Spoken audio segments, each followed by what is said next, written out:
Bonjour, je vous montre aujourd'hui le métier à broder. Donc ce métier à broder est composé de plusieurs éléments. Les mortaises avec dessus des sangles. Il y a des trous de chaque côté dans les carrés des mortaises. Donc bien entendu il y a 2 mortaises. Avec ces mortaises-là, ensuite pour les assembler, on les met bien côte à côte et on va prendre des lattes qui sont percées.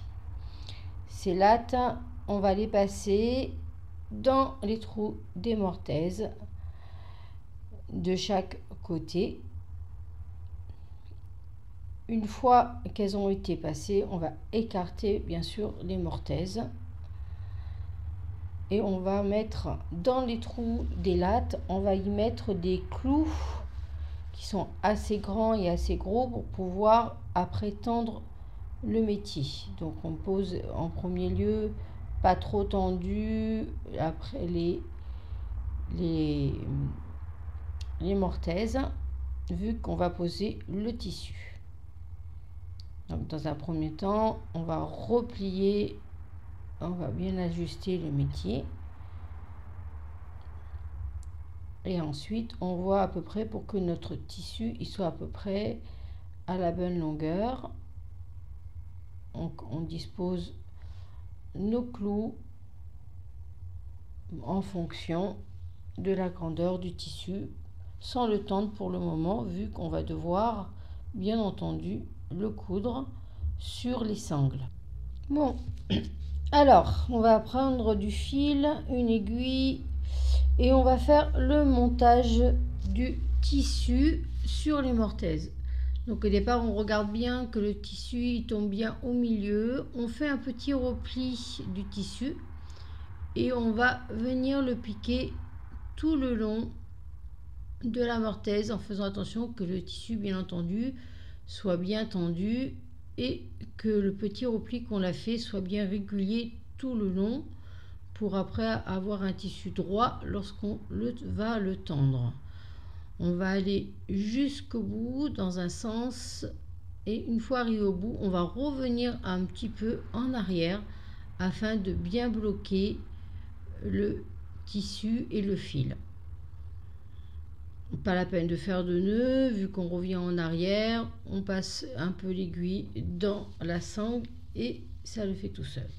On fait pareil de la même côté, donc on fait attention que le tissu il soit bien tendu, qu'il tombe pareil au niveau de la mortaise. Et ensuite, voilà, une fois que c'est cousu, on n'a plus qu'à tendre le tissu. On déplace donc nos clous, on va tirer sur les mortaises, on va déplacer le clou pour que le tissu soit bien tendu. Bon, c'est pas un exercice très facile parce que parfois ça fait un petit peu mal de tirer dessus.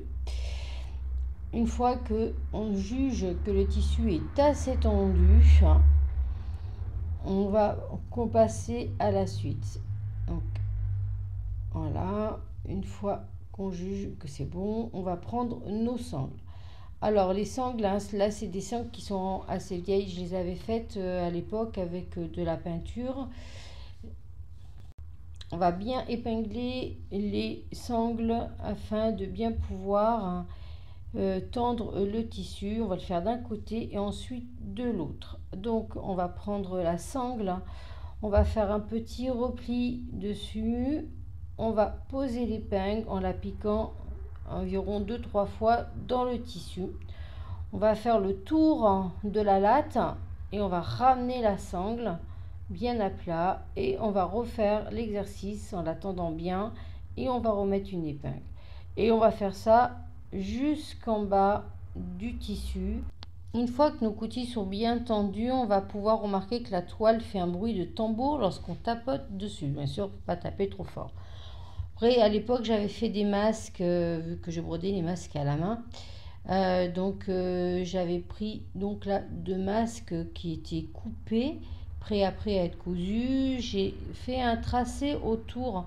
Alors ce tracé c'est simplement une base pour se donner à savoir comment je vais mettre par la suite. Pour la disposition, vous allez comprendre très vite pourquoi, car bien entendu, ils vont pas tenir comme ça, ou je vais pas les coudre. Enfin, parfois ça peut arriver. Là, le but, en fin de compte, je vais utiliser de la colle à tapisserie. Alors la colle à tapisserie, comme c'est une colle qui est à base avec de l'eau, ce qui est bien, c'est qu'il n'y a aucun produit chimique, et donc même si une fois qu'ils sont brodés, qu'on l'a monté en couture, on ne les lave pas avant de les vendre, donc il n'y a aucun problème au niveau des produits chimiques qu'il peut y avoir dedans. Donc une fois qu'on a bien badigeonné donc de colle les emplacements où il va y avoir les masques, on va faire attention qu'il n'y ait pas de grumeaux déjà, parce que par exemple les grumeaux c'est pas, ça peut faire une petite boule et ça peut se voir, voilà. On va bien mettre de la colle, par contre il ne faut pas hésiter, il faut que on voit que le tissu soit bien imbibé.